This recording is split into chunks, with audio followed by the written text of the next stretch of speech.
Une empreinte buccale et non digitale, c'est ce que porte la signature de ces œuvres d'art. Elles ont été peintes avec la bouche.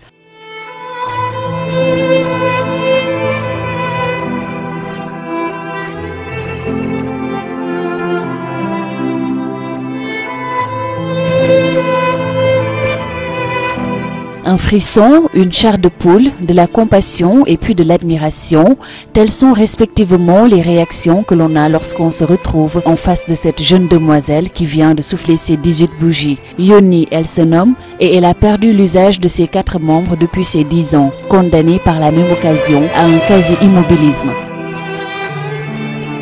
Tous les jours que je remarque les gens qui marchent, qui passent à côté de moi et que moi je m'assois dans mon fauteuil et que je ne bouge pas, oui, je suis que je ne pouvais plus marcher, mais j'espère toujours. Avant, c'était très difficile d'accepter mon handicap, mais maintenant, ça va mieux parce que je joue avec tout le monde et je sors faire la shopping et j'ai fait la peinture aussi.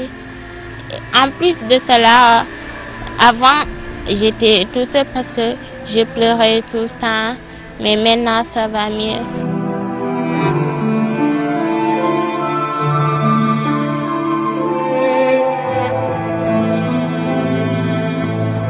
Yoni aurait pu se vautrer dans sa chaise roulante, vivre de façon impassible dans la léthargie et la dépendance. Mais lasse d'être une spectatrice de la vie, elle est allée au-delà des limites objectives que lui impose sa maladie. C'est ainsi qu'elle s'est lancée dans la peinture. Un jour, j'ai vu mon père qui peint ses sculptures.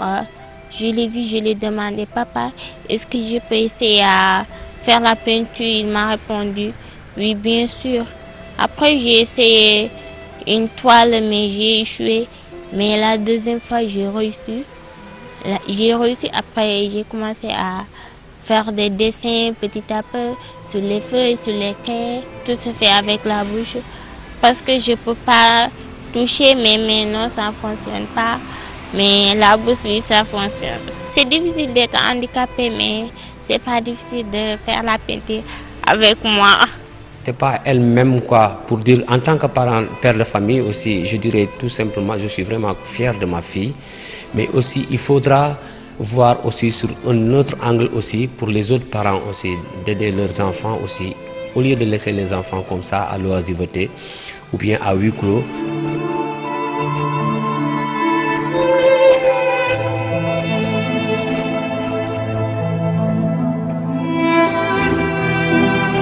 Être ou ne pas être, là était la question et Yoni a choisi d'être. Aujourd'hui, elle assume sa maladie, s'épanouit dans son art et c'est avec beaucoup de bonheur qu'elle tient son pinceau, le pinceau de la paix. Je ne sais pas si ils ont étonné ou pas, mais moi, je regarde par oui. Entre être ou ne pas être, moi je suis parce que nul n'est parfait. Ça m'apporte beaucoup de bonheur. Je soulage avec la peinture parce que je peins la nature, des animaux par exemple, les paysages, des abstraits comme ça.